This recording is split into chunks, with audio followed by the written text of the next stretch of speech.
berate for not telling my mother that my brother's seeing someone and humiliating her. My, male 31, brother has broken off a long-term relationship. He decided to see a therapist to help with his depression, and that has helped him tremendously. My mother and I don't have a relationship because she's homophobic. My brother and I are low contact with her. She's been very upset about him breaking his engagement. Note see my other AITA post. Not once did she call to see how he was coping. She only called to berate him. My brother met someone, Anna, at a party we went to. They hit it off and went on a few dates. He asked me to keep this to myself and that he was doing things at his pace.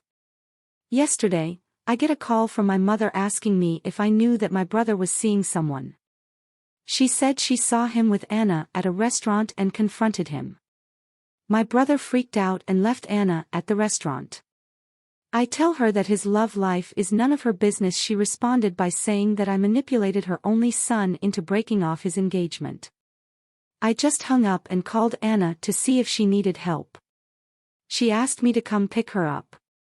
When I get to the restaurant, I see her outside getting screamed at by my mother. She was with a family friend, calling her a homewrecker, whore, gold digger.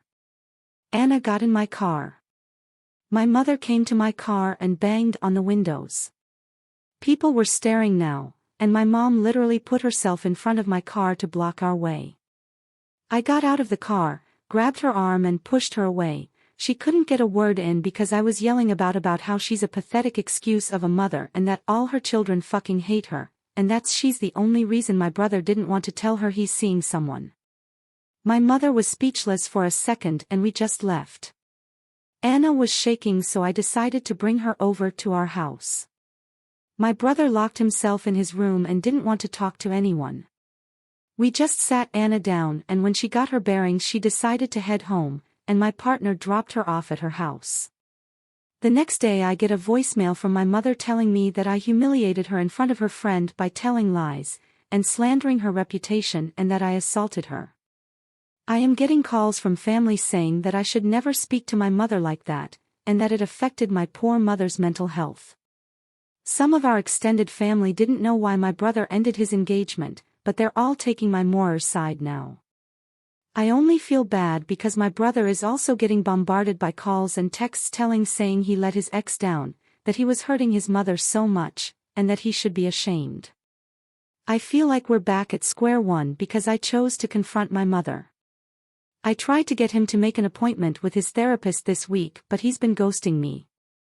I feel like this turn of events could have avoided if I didn't confront my mother and just left with Anna, and that it made Anna an even bigger target for my mother because she was with me when I exploded. Edit. Thank you to all who answered. I have to take care of exam week for my students, so I did not have time to edit before now. So much organizing to do. I wholeheartedly agree that my brother was also an asshole, but I know that he acted recklessly because he couldn't deal with the situation, emotionally. He finally decided to go see his therapist again. I read over every comment and will try to answer the most I can. My mother did not press charges for me grabbing her arm, but I agree with a comment saying I shouldn't have done that. Thank again for all the help. Comment 1. NTA.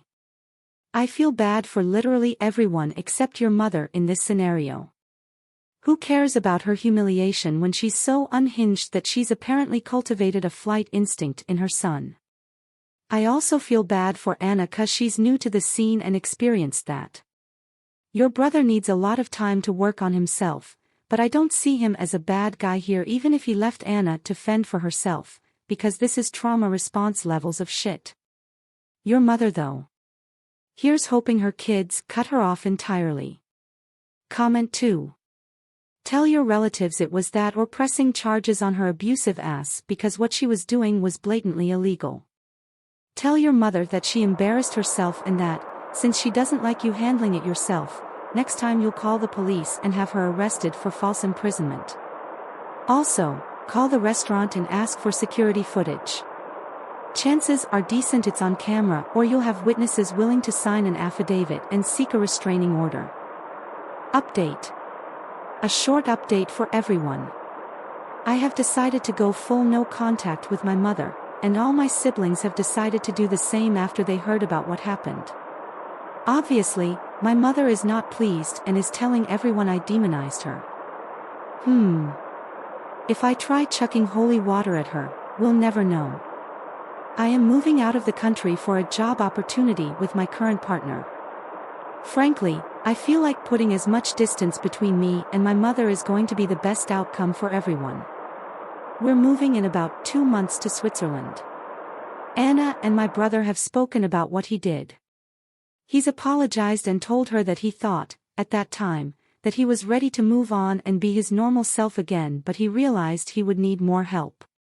He apologized profusely for what he did to her, and he would understand if she didn't want to speak to him again. He's been seeing his therapist regularly again and has cut contact with our mother. Anna was hesitant at first but decided to forgive him, and they decided that being friends would be better for them. We're all meeting, siblings and mutual friends, for a New Year's Eve party tonight, and we'll have fun, or not, since we're extremely competitive when it comes to board games and things get heated, in a good way. So, I feel like this is a happy ending for everyone except my mother. I feel a bit bad saying this, but that makes me happy. Thank you for the help and all the comments on my original post, and Happy New Year. Comment 1. Thanks for the excellent update. Sounds like things are going well. I doubt Mum will ever recognize she's the problem, so no contact it is. Comment reply. Mom will probably be the one wondering why in the world her children cut ties with her. Next story. AITA for telling my daughter-in-law/son that I didn't want you there, so I didn't invite you, and I will not be doing invites that I don't mean. I am very annoyed. I have 2 daughter-in-law, and this is about Amy. Amy is very sensitive in my opinion.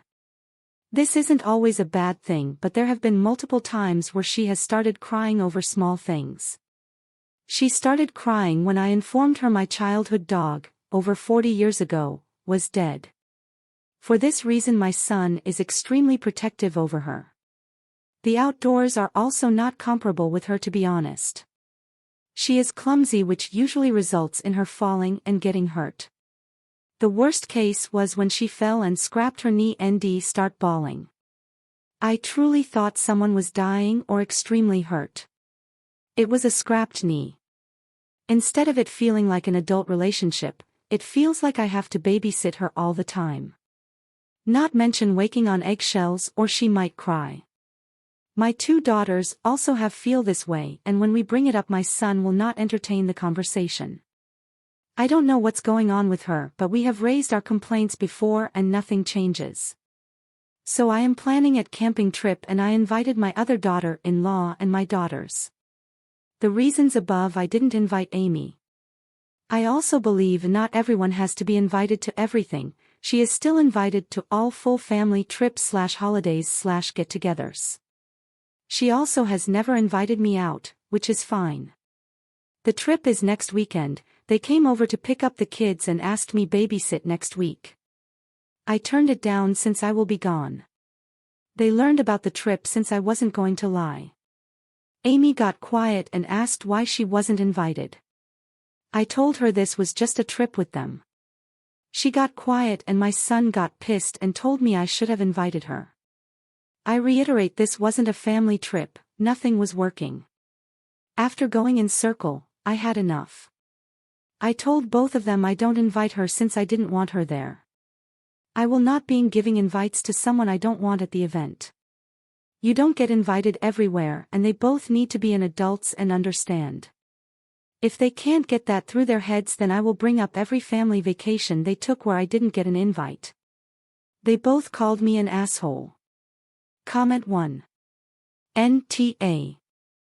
I think you're getting a lot of YT as BC. You wrote this when you were annoyed, and it really comes through. You did try to handle it more diplomatically, but they kept pushing, and that's when you got blunt about it, and I get it. Maybe it would have gone over better if you told her you thought she wouldn't enjoy the rough nature of camping and given her some examples of stuff she wouldn't enjoy, like all the extra work it takes, heavy lifting, bathroom situation, sleeping on the ground. But she might have also brushed that off and pretended it wouldn't bother her to force you into including her, then acting like a delicate princess for the weekend. She sounds like she would be a nightmare on a camping trip, and I don't blame you for laying it out like you did. Comment reply. OP is getting a lot of hate cause she's the MIL, this sub's usual villain. So people here will find any excuse to say OP is at fault or in the wrong. Or that there are stories to both sides. If you reverse the two, people would be praising the daughter-in-law for setting boundaries and standing up for herself. How many times have we heard daughter-in-law as OP talking about how sensitive mother-in-law is and everyone being on the daughter-in-law side? Another comment. Everyone suck here. Your daughter-in-law does not need to be invited to everything you do. Not every event is suited for every person in the family. However, you were in how you delivered the message. It's not necessarily what you say, but how you say it. When you had told them about the trip and daughter-in-law asked why she wasn't invited, you could have said something like you were under the impression that she wouldn't enjoy the activity since it was going to be above her difficulty level, so you didn't invite her. Or you could express concern that you had seen her get injured so easily around the home, you didn't want to put her in a position that would likely end up with her getting hurt. There were ways you could have softened the blow, but instead you basically told her straight up you just didn't want her around. Which, while it might be true, can also be hurtful and will definitely damage your relationship with her and your son. I think they overreacted, but you also didn't handle it the best either. Next story. ITA for refusing to help my BF's daughter after she blew all her money. Throw away to keep this away from my normal account. My BF, 41 male, has a daughter, 18 female, who just went to college. It's her freshman year and she has a partially funded college fund from him and his ex-wife. His ex-wife had some health issues and they agreed he would help pay for their daughter's living expenses in college. He wanted to give it to her in a lump sum. I told him it was a bad idea and to give her whatever she needs for her living expenses every month or even pay her rent directly for her. He disagreed and said she was responsible and she's not my child, so I didn't say anything else after that. He gave her around $8,000, which was meant to last her until May. She is also getting some from her mom. She called my BF for money last week and he asks her where all her money went. Apparently she joined a modeling agency that was a scam because she paid $4,000 for them to take photos of her and promised she would make her money back. They did the photo shoot and she got the photos, but then they stopped responding to her messages. My BF was shocked and angry at her, but she said she didn't know and now she doesn't have enough money for rent. He wants me to help cover for her for the next month because he was out of money. I told him I'm not responsible for her and he didn't listen to me when I said to give it to her month by month. We've been arguing about it because my BF seems to think because I'm dating him I have a responsibility to his kid and he will pay me back, so there's no reason why I'm refusing. I don't have a child and I don't think by dating someone I've inherited responsibility of their child. Comment. Oh hell no. NTA. He tells you it's none of your business when you give him sound advice, and then expects you to bail him out after he didn't take it. That's not how it works, Daddy-o.